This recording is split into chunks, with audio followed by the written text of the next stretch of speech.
और बोलूं sir, we देख honourable speaker sir, no sir, wait sir, please wait sir, I am not yielding sir. मैं ये बोलना चाहता हूं, अगर हम काम नहीं कराते होते तो बार बार जीत कर नहीं आते।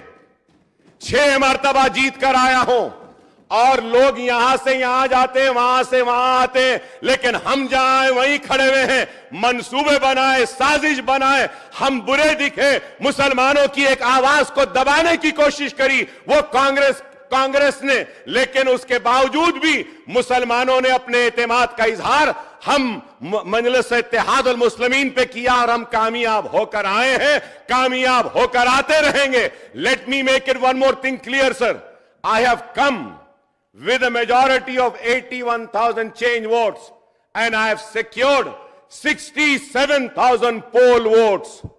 मतलब यह कि आवाम का भरोसा हमारे साथ है। आप अगर समझते हैं कि आपको इख्तिदार मिल गया 10 बरस के बाद तो आप हमको डराएंगे, हम डरेंगे। हम डरने या घबराने वालों में से नहीं है, हम मुकाबला करते आए हैं, मुकाबला करते रहेंगे। किरण कुमार रेड्डी ने जेल में डाला, हम जेल में रहे, हमको भेज दिया शहर से, हम उस वक्त भी नहीं डरे। अरे हम डरने घबराने वाले नहीं है। मैं 5 मरतबा जेल में जाके आ चुका हूं, और भी जाना है तो जाएंगे। आप तसादुम चाहते हैं, ठीक है, हम करने तैयार हैं, हम गले लगाने को भी तैयार हैं, लेकिन याद रखो हमारे हाथ दराज हैं, हम इख्तिदार के गिरेबानों को खेल सकते हैं, हम अपने दामन के तार बेचने को तैयार नहीं है, हम तैयार नहीं है। अगर आप समझ रहे हैं कि इख्तिदार है तो हम डर जाएंगे और उठकर हमको डिस्टर्ब करेंगे, नहीं। मुसलमानों की आवाज तेलंगाना में थी, है और रहेगी। इस आवाज को कोई नहीं दबा सकता। यह आवाज पूरे वो ताप के साथ थी और वो ताप के साथ ही रहेगी। हम मसाइल के लिए जिद्दोजहद करते रहे हैं, करते आए हैं और करते रहेंगे। हमारी जिद्दोजहद चंद्रबाबू नायडू के दौर में भी थी, हमारी जिद्दोजहद, आई एम कंक्लूडिंग सर, हमारी जिद्दोजहद किरण कुमार रेड्डी के दौर में। सीएम साहब बात, स्पीकर सर, एक नया मेंबर, नहीं स्पीकर सर, एक नया मेंबर, इतना सीनियर मेंबर नया बनाए सो सरकार के खिलाफ आवाज उठाए तो वो ये मांगा कि 10 साल पिछले sir, please please please please please please please please give me, no no no no mister please, mister Akbaruddin Owaisi, no definitely you will get mic, you can, no definitely you will get mic, you can put your argument, I'm not going to, no speaker sir, Akbaruddin Owaisi ji जितने बार बोले, जितने minute बोले, हम कुछ नहीं कहा, मगर ये कोई तरीका नहीं है। स्पीकर सर,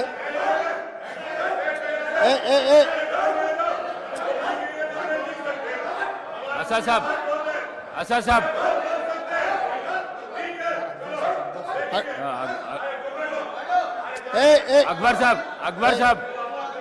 अकबर साहब, स्पीकर सर, बैठिए, आपको माइक देता हूं। स्पीकर सर, बैठिए।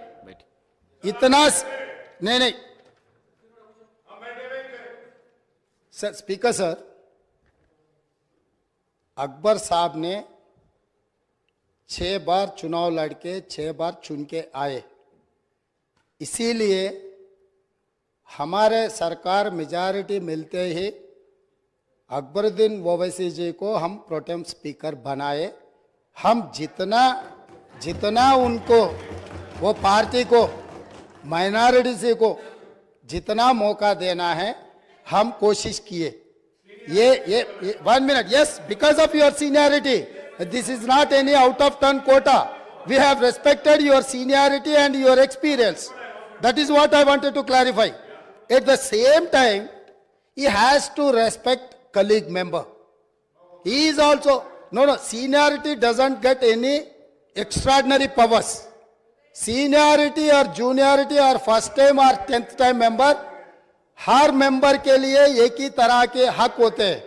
आपके अध्यक्ष में जितने भी 119 मेंबर्स है, हर मेंबर के लिए एक ही तरीका का यहाँ पर मौका मिलना चाहिए, एक्सप्रेस करने के लिए मौका देना चाहिए। अगर कोई नया मेंबर कुछ मुद्दा उठाए तो सीनियर मेंबर सब्र करके उनको जवाब दिए तो ठीक रहेंगे, तब वो कुछ सीखने के भी एक मौका मिलेंगे। क्योंकि ये सभा में 57 न्यू मेंबर्स चुनाव लड़के जीत के आए। जैसा अकबरुद्दीन ओवैसी साहब को लोग चुने, डॉक्टर कवंपल्ली सत्यनारायण को भी लोग चुन के यहाँ भेजे। किसी को बेइज्जती करने से अपना इज्जत बढ़ता बोल के कोई समझे तो बहुत अफसोस की बात है। ये ऐसा चर्चा यहाँ पर हम लोग सब दोस्त है, कलीग मेंबर्स है, एक को दूसरे अगर हम इज्जत दिए तो ही लोगों के सामने अपना इज्जत बढ़ेंगे, अपना एक्सपीरियंस के लिए भी एक शोभा देंगे। और तीसरी बात speaker sir, I wanted to set right the records. जितने भी मेरे learner friend old city development के बारे में बहुत कुछ कहा, मैं अप्रिशिएट करता हूं, क्योंकि उनका रिकॉर्ड, उनका एक्सपीरियंस ये सभा में रखने के लिए उनको मौका मिले। आप माइक दिए, साहब ने ये मौका को अच्छा उनके डेवलपमेंट के बारे में बोले। मगर मैं एक बात बोलना चाहता हूं स्पीकर सर, ट्रांसमिशन लॉसेस जितना तरक्की किए वो सरकार में था, वो अलायंस पार्टनर है, वो सरकार से अलग नहीं है। बार बार यहीं से केसीआर साहब ने, वहां से हमारे मित्र अकबरुद्दीन ओवैसी साहब ने ये कहा, टीआरएस और एमआईएम का गठबंधन है, हम लोग साथ में रहेंगे, ये सरकार को मदद हम देंगे बोल के वहीं से अकबरुद्दीन ओवैसी साहब ने कहा। तो हम लोग उनको अलग नहीं देख रहे। वो और ये 10 साल तेलंगाना में सरकार चलाया, 10 साल सरकार चलाने के बाद भी आपके ही सरकार में अब जितने भी मुद्दे उठाए और वो डेवलपमेंट नहीं हुआ। आप जो बात हमारे सामने रखे, हम जरूर ओपन माइंड से, हम ओल्ड सिटी या न्यू सिटी को अलग अलग नहीं देखते। वो शहर हमारे है, 450 साल के शहर है, वो शहर का शान बढ़ाना हमारी जिम्मेदारी है। ओल्ड सिटी में जितना भी डेवलपमेंट के लिए अकबरुद्दीन ओवैसी एमआईएम पार्टी के नेता है, ये पूरा मुस्लिम का जिम्मेदारी ले वाला नहीं है, ये आम जनता हिंदूज भी उनको वोट डाले। जहां पर चंद्रायन गुट्टा में पूरा मुसलमान वोटों से चुन के आए क्या? ओल्ड सिटी में जितने भी 7 एमएलए जीत कर आए, हिंदू का कोई किसी का वोट नहीं मिला एमआईएम को। यह बात कहना चाहता है, यह बात तो ठीक नहीं, अफसोस की बात है। सब लोग आपको वोट देके आपको चुना के इधर भी जाए। आप बोल रहे मुसलमान के आवाज दबाने के लिए कोशिश कर रहे। भाई आपके मुसलमान के रिप्रेजेंटेटिव जैसा नहीं देख रहे। ये तेलंगाना 4 करोड़ जनता के तरफ से आप चुन के आए, 4 करोड़ जनता के लिए आप रिप्रेजेंट करो। नहीं सर आपको जब mike, speaker sir, Akbaruddin Owaisi साहब को जब माइक मिलेगा ना, तब उनके बात वो रख सकता है। लीडर आप तो अभी तो वो डिस्टर्ब नहीं कर सकते सर वही सच है तो सर अगर वही सच रहा तो हम लोग जुबली हिल्स से एक मुसलमान हिंदुस्तान के सबसे बड़ा खिलाड़ी अजहरुद्दीन ओवैसी को हम टिकट दिए, अजहरुद्दीन को हम टिकट दिए, तो अजहरुद्दीन को हराने के लिए दूसरा मुसलमान को वहां चुनाव लड़वा के एक मुसलमान को हरा दिए।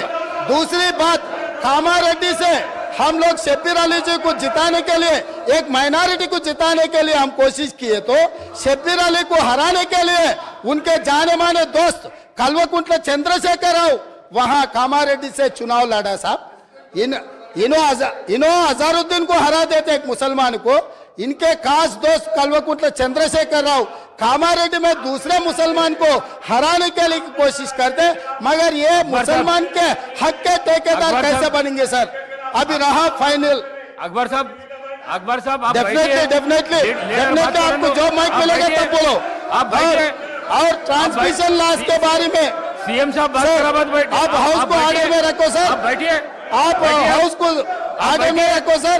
बाद में वो लोग जो बोल रहे हैं उनको बोलने दो। लीडर बात करते जब मैं माइक नहीं दे सकता हूँ। आप बैठिए सर बैठिए, मैं देता हूँ अकबर साहब को देता हूँ। आप अकबर साहब को देता हूँ, बैठिए आप। स्पीकर सर अगर ये मामला आप बैठिए, हमारे दोस्त एमआईएम पार्टी अगर माइनॉरिटी एंगल में लेकर गए तो मेरा साथी डॉक्टर कवंपल्ली सत्यनारायण वो दलित है सर, दलितों को ऐसे अवमान नहीं कर सकता है, वो दलित है। दलित को एमआईएम मुसलमान लोग मिलके उनको बेइज्जती करना भी ठीक नहीं है सर। ये देखकर एमआईएम सोचकर अगर उन मेंबर्स को पोडियम में भेजना नहीं भेजना उनके लीडर का जिम्मेदारी है सर। और रहा सर, अब इतना सारे ओल्ड सिटी में डेवलपमेंट हुआ ना सर, मैं यहाँ पर ट्रांसमिशन लॉसेस के बारे में मैं ये हाउस के सामने गवर्नमेंट डॉक्यूमेंट्स में रखना चाहता हूँ। Hyderabad south 43% transmission losses, Siddipeta division 61.37% transmission losses, Gadwal division 50.29 transmission losses.